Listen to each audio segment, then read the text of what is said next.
This is Whiskey Whereabouts. I'm Tim, and as I post this, at least in my hemisphere, it is the coldest part of the year where we may be finding ourselves huddled up with a mug of coffee or tea or a nice warming dram. So today I'm going to share my top 5 choices for peated Scotch whiskies, warming whiskeys for the winter time. Is your go-to on the list? Let's find out.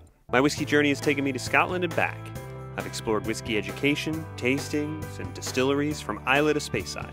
And now my journey continues here, with you, on Whiskey Whereabouts. So we're talking about the smoky peated whiskeys. I'm looking for that sort of campfire. I'm looking for something warming on these sort of cold nights at this time of year. And we're past Christmas and the holidays, so we're not talking about sherried whiskeys anymore, and even sherry peated whiskeys. Most of the whiskeys on this list are bourbon matured whiskeys. I also put a price cap of $100 on it. So I'm going to start with an honorable mention. There's a lot of subjectivity here, and so I want to include this whiskey because it is a worthy whiskey for the list. I personally have spoken about this on the channel before, think that Laphroaig 10-year is too young, and it needs a little bit more time in the cask. So even the Laphroaig 10 cask strength is a little young, and I am going for those whiskeys that have that sort of campfire, that sort of warming fire, less of that medicinal element that is so prevalent in that Laphroaig 10-year. But your mileage may vary. This is definitely a worthy whiskey. Honorable mention, Laphroaig 10-year cask strength. So this is a 57.9% ABV whiskey. It is non-chill filtered. It's Laphroaig, so there is color added, and it is relatively reasonably priced here in the range of about $95. You're pushing it, but it's under the threshold. So that's my honorable mention. Moving on to the list proper, number 5, I'm going to start with one that is limited edition. This one won't last forever. Right now, it's on my list, and eventually it will be gone, and that will be obsolete. And if you want, and you're watching this down the road in the future, you can just bump up that Laphroaig 10-year into its place if it's no longer applicable. But I'm talking about Lagavulin 11-year, the Offerman Charred Oak. That was last year. It's been out more than a year, but it is still on shelves. This is a 46% ABV whiskey. We don't know anything about the chill filter color added. Let's assume it is. So it's another bad sort of Diageo presentation, but with a nice respectable ABV, 3 points on the 16-year. And of the core range, I have found that this Charred Oak 11-year is the closest thing to the 16. It isn't. It's 5 years younger, and it is a different cask configuration. These are rejuvenated casks. That's sort of the gimmick here with the Charred Oak.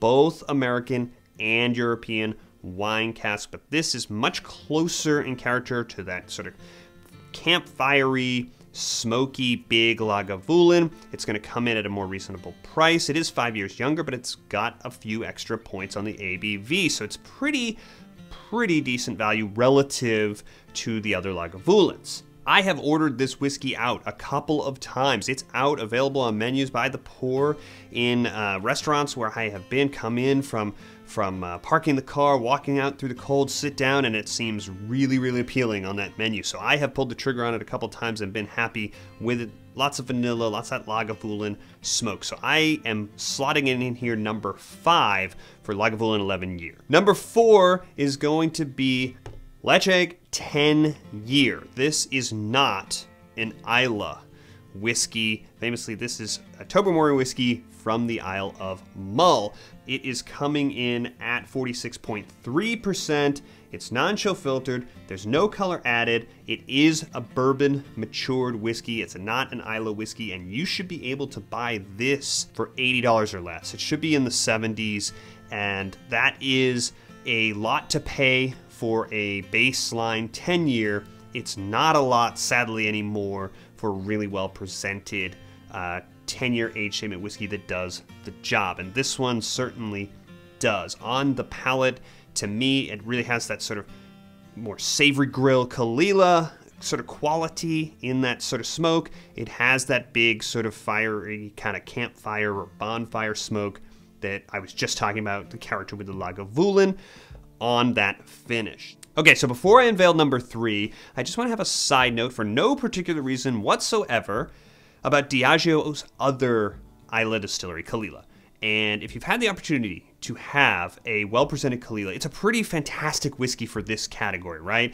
Smoky, it has almost a savory kind of grill quality, I find a lot of the times, with that nice smoky sort of Islay peated, just what I'm talking about when I'm talking about these sort of warming peated whiskeys. It's there's a lot of similarity here with its sister distillery, Lagavulin. It's also distinctly different from Lagavulin, but there's a problem.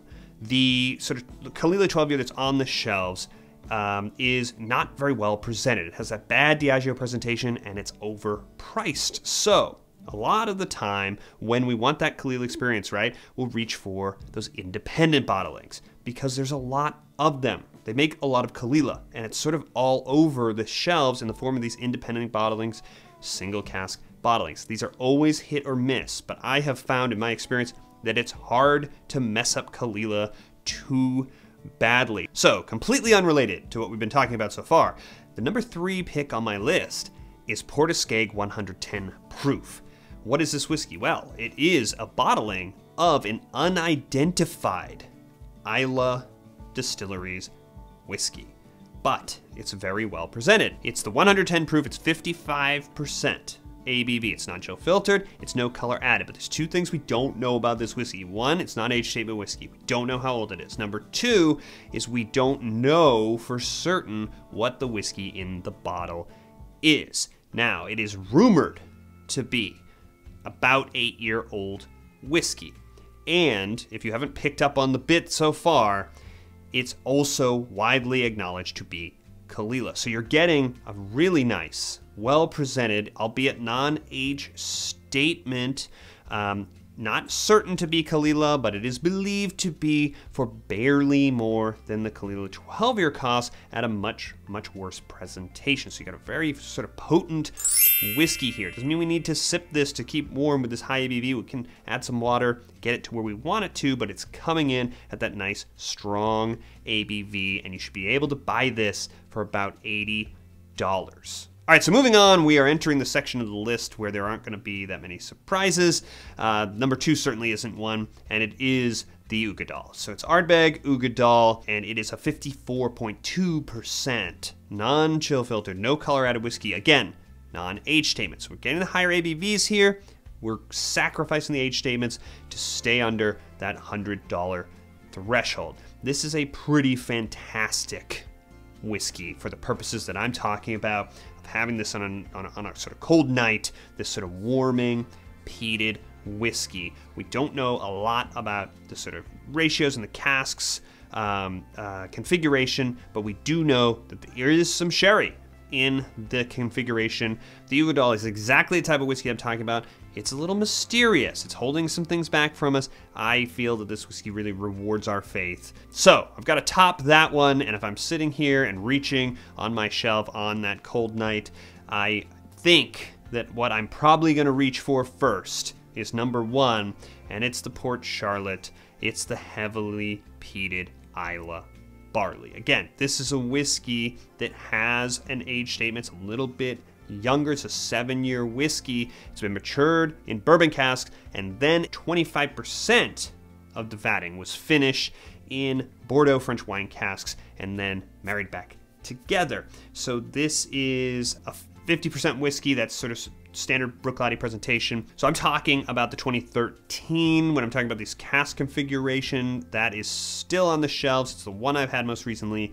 It should take the full $100, but you should be able to get there or get very, very close at that $100 threshold. So that's my list of my 5 sort of picks for this style of whiskey for this time of year. I'm sure I missed a bunch of your favorites. Let me know in the comments what you would add. And in the meantime, if you enjoyed this video, if you found this helpful, I would love it if you subscribed. You can press this big button that's gonna pop up right over here, and that way you won't miss any of the future videos that are coming. I'll see you on the next one.